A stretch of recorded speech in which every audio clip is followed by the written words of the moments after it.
Y esta noche también le pedimos a nuestro colega Gabriel Levinas que viniera a estar un ratito con nosotros porque su libro, La ley bajo los escombros, es particularmente interesante en cuanto a ese mundo al que hacíamos referencia hace un rato, siniestro, misterioso, ese mundo de la muerte realmente, ¿no? En donde, se produce el atentado a la AMIA y desgraciadamente otros hechos, embajada, etcétera, que ya hemos mencionado, ¿no? ¿Cómo armaste, digamos, toda la tesis en el libro? Bueno, pues yo lo que traté de resistirme desde el inicio es a tener una idea previa. Porque lo que hicieron la mayoría, prácticamente sin excepción, todos los que se pusieron a investigar la causa, fue tener una idea previa y después salir a demostrarla. Con la cual un montón de cosas que le pasaban por adelante, que eran evidencias ostensibles, importantes, las descartaban porque no les servían a su teoría inicial. Yo quise hacer exactamente lo contrario. Yo quería que cualquier cosa que yo resuelva pensar tenga que contener todas aquellas cosas que efectivamente pasaron, sin tener que ocultar ninguna para que mi teoría cierre. Por lo tanto, hoy si me preguntás cuál es mi teoría, no tengo ninguna, porque en realidad nada cierra. Lo que primero me llamó la atención, vos sabés que nosotros nos conocimos hace muchos años, en la época todavía de los militares al final, y después cuando vos estabas en la CONADEP, yo desde el porteño hicimos un montón de investigaciones vinculadas a todo esto. Y lo primero que me llamó la atención es que aparecían personajes que ya habían tenido que ver con aquellas cosas. Es decir, que en la historia de los grandes casos penales que involucran asuntos políticos o altos niveles de corrupción, se repiten hasta los testigos. Hay testigos que son... Por ejemplo, a ver. Mario Agustín Aguilar. Ajá. Mario Agustín Aguilar fue testigo en el caso SIVAC, después en la embajada, después en la AMIA. Es decir, son testigos, que en realidad son tipos seguramente informantes de los servicios, a los que se les pide que hagan esto o lo otro. Y ahí, como yo me había tocado investigar la causa SIVAC, en la causa SIVAC, Mario Agustín Aguilar es un señor que de alguna manera extorsiona a Marta Ollanarte, diciéndole que podía resolver el caso, ayudar, y qué sé yo, y Guglielminetti y no sé qué más terminan metiéndolo preso con Galeano, que Galeano en ese momento era secretario de otro juez que era Velasco. Y en lugar de procesarlo por esa extorsión o lo que sea, que en realidad el hombre era un delincuente, por lo menos un delincuente, le achacan todo el caso, como que él había sido el asesino de SIVAC, que en realidad no tenía nada que ver con el asesinato de SIVAC, pero como la justicia a veces necesita un culpable, y no siempre al culpable, por cuestiones políticas prefiere poner un culpable y no al verdadero, él sirvió para eso. Yo me acuerdo que justamente Marta Ollanarte, cuando hemos hablado del secuestro, de los dos secuestros y la muerte de su marido SIVAC, ¿no es cierto?, señaló que, por ejemplo, cuando el jefe de policía Pirker empezó a ocuparse del tema, el tema avanzó muchísimo. Quiere decir que cuando hay una persona de buena voluntad, las cosas no son tan misteriosas. Y cuando le sacan la causa a Galeano y a Velasco en ese momento y la toma Irurzún, en 6 meses resuelve un caso que Galeano tenía porque Galeano era el que se encargaba, digamos, ¿no? Y el otro juez Velasco era el juez, pero viste que los secretarios son los que llevan adelante la causa. La causa no avanzaba nada. Es decir, Galeano volvió a repetir en la causa AMIA después lo mismo que había hecho antes en la causa SIVAC. Y Mario Agustín Aguilar después aparece en la causa de la embajada, diciendo que había aportado un papel donde anunciaba el posible atentado y que no, en la Corte Suprema y no le dieron bolilla, y después resulta que el papel le había cambiado la fecha con un sello, había conseguido un papel con membrete de la Corte, le había cambiado, digamos, y después aparece también la causa AMIA. Es decir, esas cosas a mí de entrada me dijeron, a mí me parece que la gente de la querella, es decir, Berajas, Chobolsky, Domieski, toda la gente que en su momento no tenían real conciencia con qué se estaban enfrentando. Y sin darse cuenta, fueron de alguna manera útiles a una confabulación muchísimo más grande, sin que con esto yo quiero hablar de teorías conspirativas ni nada, pero sin embargo se estaban enfrentando con algo fundamental, que es lo mismo que pasa en el caso Nisman, que el Estado estaba involucrado.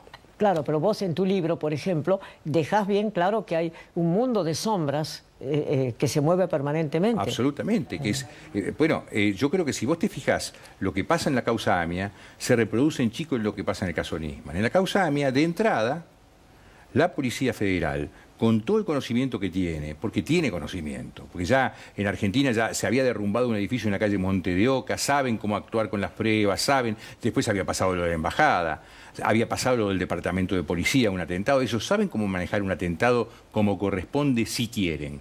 Cuando vos ves que en un atentado no es que pasó en Villa Calamuchita donde un sargento se hizo cargo. Acá estaban a cargo los jefes de la policía. Y vos ves que, yo ayer estaba viendo justamente con Alconada las imágenes, que conseguimos unas imágenes muy del inicio, después de la bomba. Cientos de personas caminando arriba, con la policía mirando y haciéndose los tontos. Eso no es ineficiencia.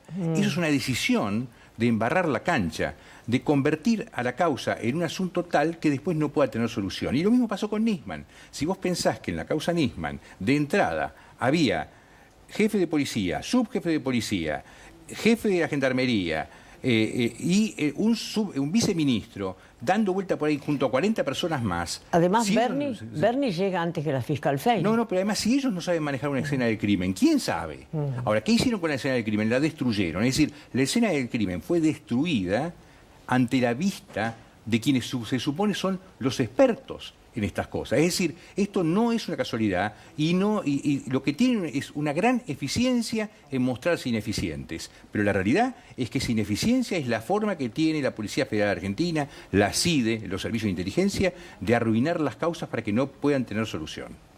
No, y además supongo que hay un manto de complicidad que permanentemente funciona. Poco lo que vos estabas señalando, quién dice tal cosa y quién no la dice, ¿no? No, por supuesto que la complicidad además es un tema fundamental para todo esto. Es cierto que existe ineficiencia, es cierto que existe mucha inhabilidad a veces para llevar adelante cosas, pero cualquier persona que en su casa de anoche prende una serie de televisión y ve cómo se maneja una escena del crimen, ya sabe cómo se hace. No hay un solo argentino que viene a televisión que no sabe cómo se maneja más o menos una escena del crimen. Es decir, no entra nadie, no entra ni siquiera los policías. Ahora te vuelvo a hacer la misma pregunta que le hice al fiscal hace un rato. ¿Cómo explicás, por ejemplo, que ni nadie ni la custodia, al ver que el fiscal no contesta, el fiscal Nisman, cómo no tiran la puerta abajo? Bueno, esto forma parte, y por eso te digo que hay mucha similitud con la causa AMIA, esto forma de una vieja cosa que vos la conocés mejor que nadie por tu trabajo en la CONADEP, que es la zona liberada.